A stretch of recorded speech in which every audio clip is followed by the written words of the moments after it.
स्वयंपाकात स्वादाची जान, डीएम मसाले तुमच्या घराची शान. छत्रपती शासन महिला गृह उद्योग कबनूर इचलकरंजी घेऊन येत आहेत अस्सल परंपरेची मराठमोळी चव म्हणजेच डीएम मसाले. मटन मसाला, चिकन मसाला, धणे पावडर, गरम मसाला, बिर्याणी मसाला, तिखट चवदार मसाले आणि चटणी म्हणजेच डीएम मसाले. तर आजच आपल्या जेवणाची रंगत वाढवण्यासाठी केमिकल विरहित डीएम मसाले, गृहिणींच्या मनातले मसाले आणि चटणी अवश्य वापरा. डीएम मसाले महिला बचत गटाद्वारे करणारे स्वच्छ माफक दरामध्ये म्हणजेच डीएम मसाले. संपर्क दिव्याताई मगदूम, मोबाईल 9130802255.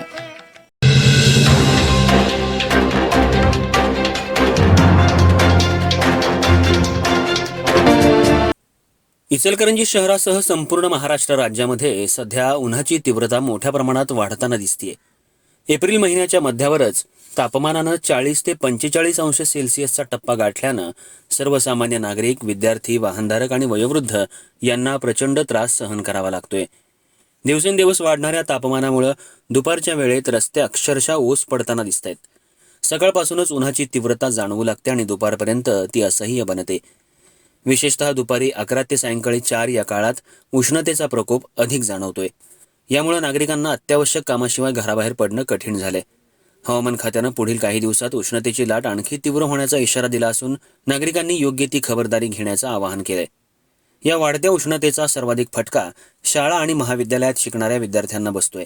सध्या शाळा आणि कॉलेजेस नियमित सुरू असल्यामुळे विद्यार्थ्यांना दुपारच्या कडक उन्हात घरी परतावं लागतंय. दरवर्षी एप्रिलच्या मध्यापर्यंत परीक्षा पूर्ण होऊन सुट्या जाहीर केल्या जातात. मात्र यंदा शैक्षणिक वेळापत्रकात बदल झाल्यामुळे शाळा आणि महाविद्यालये उशिरापर्यंत सुरू ठेवण्यात आली आहेत. त्यामुळे विद्यार्थ्यांना उष्णतेचा त्रास अधिक सहन करावा लागतोय. पालकवर्गामध्ये याबाबत नाराजीचं वातावरण निर्माण झाले. आपल्या मुलांच्या आरोग्याची काळजी लक्षात घेता शाळांचं वेळापत्रक बदलून सकाळी लवकर शाळा सुरू कराव्यात आणि दुपारी 11 वाजण्यापूर्वी सुट्टी द्यावी अशी मागणी पालकांकडून केली जाते. काही ठिकाणी पालकांनी स्थानिक प्रशासन आणि शाळा व्यवस्थापनाकडे याबाबत निवेदनं देखील दिली आहेत. उन्हाच्या तीव्रतेमुळे वाहनधारकांनाही मोठा त्रास सहन करावा लागतोय. विशेषतः दुचाकीस्वारांना उष्ण वाऱ्याचा सामना करावा लागतोय. लांब पल्ल्याच्या प्रवासात शरीरावर उष्णतेचा तीव्र परिणाम जाणवतोय. हेल्मेट, जॅकेट आणि इतर सुरक्षात्मक साधनं वापरताना अधिक घाम येत असल्यानं वाहन चालवणं अधिक कठीण होते. यामुळे अपघातांची शक्यता देखील वाढू शकते असा तज्ज्ञांचा अंदाज आहे. व्यापारी आणि रस्त्यावर काम करणारे मजूर वर्ग यांनाही उन्हाचा मोठा फटका बसतोय. दुपारच्या वेळेत ग्राहकांची संख्या कमी होत असल्यानं व्यापारावरही परिणाम होताना दिसतोय. फेरीवाले, बांधकाम कामगार, ट्रॅफिक पोलीस आणि इतर मैदानी काम करणाऱ्या व्यक्तींना दिवसभर उन्हात काम करावं लागत असल्यामुळे त्यांच्या आरोग्यावर परिणाम होतोय. दरम्यान उष्माघाताच्या अर्थात हीट स्ट्रोकच्या घटनांमध्येही वाढ होत असल्याचं दिसून येते. काही ठिकाणी नागरिकांचा उष्णतेमुळे मृत्यू झाल्याच्या घटनाही समोर आल्या आहेत. त्यामुळे आरोग्य विभागानं नागरिकांना विशेष सतर्कता बाळगण्याचं आवाहन केलंय. तज्ज्ञांच्या मते वाढत्या तापमानाच्या पार्श्वभूमीवर शरीरातील पाण्याची पातळी संतुलित ठेवणं अत्यंत आवश्यक आहे. दिवसभरात भरपूर पाणी पिणं, लिंबू पाणी, ताक, नारळ पाणी यांसारख्या द्रव पदार्थांचं सेवन करणं गरजेचं आहे. तसेच आहारामध्ये फळे आणि हलके पचायला सोपे असे पदार्थ समाविष्ट करावेत. बाहेर पडताना डोक्यावर टोपी किंवा कॅप वापरावी. डोळ्यांसाठी गॉगल लावणं, शक्यतो हलक्या रंगाचे आणि सैल कपडे घालणं यामुळे उष्णतेपासून काही प्रमाणात संरक्षण मिळू शकतं. तसंच शक्यतो दुपारच्या वेळेत बाहेर जाणं टाळावं आणि गरज असल्यास सावलीत थांबण्याचा प्रयत्न करावा असंही सांगण्यात येत आहे. लहान मुलं आणि वयोवृद्ध व्यक्तींनी विशेष काळजी घेणं आवश्यक आहे.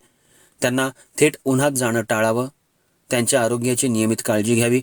कोणालाही चक्कर येणं, डोकं दुखणं, मळमळ होणं किंवा अशक्तपणा जाणवणं अशी लक्षणं दिसल्यास त्वरित वैद्यकीय सल्ला घ्यावा असं आवाहन करण्यात येते. इचलकरंजी शहरातही वाढत्या उष्णतेमुळे नागरिक त्रस्त झाले असून दैनंदिन जीवनावर त्याचा परिणाम होतोय. शहरातल्या रस्त्यांवर दुपारच्या वेळेत वाहतूक कमी झालेली दिसते, तर बाजारपेठांमध्येही ग्राहकांची वर्दळ घटली आहे. या परिस्थितीत प्रशासनानंही योग्य ती उपाययोजना करण्याची गरज व्यक्त केली जाते. एकूणच वाढत्या तापमानामुळे निर्माण झालेल्या परिस्थितीमुळे सर्व घटक प्रभावित झाले आहेत. विशेषतः विद्यार्थ्यांच्या आरोग्याचा प्रश्न गंभीर बनला असून शाळा आणि महाविद्यालयांच्या वेळापत्रकात बदल करण्याची गरज व्यक्त होतीये. नागरिकांनी प्रशासनाच्या सूचनांचं पालन करत स्वतःची आणि आपल्या कुटुंबियांची काळजी घेणं अत्यंत गरजेचं आहे. येत्या काही दिवसात उष्णतेची तीव्रता आणखी वाढण्याची शक्यता असल्यानं सतर्क राहणं आणि आवश्यक ती काळजी घेणं हाच सध्याच्या परिस्थितीत सर्वात सुरक्षित उपाय ठरणार आहे.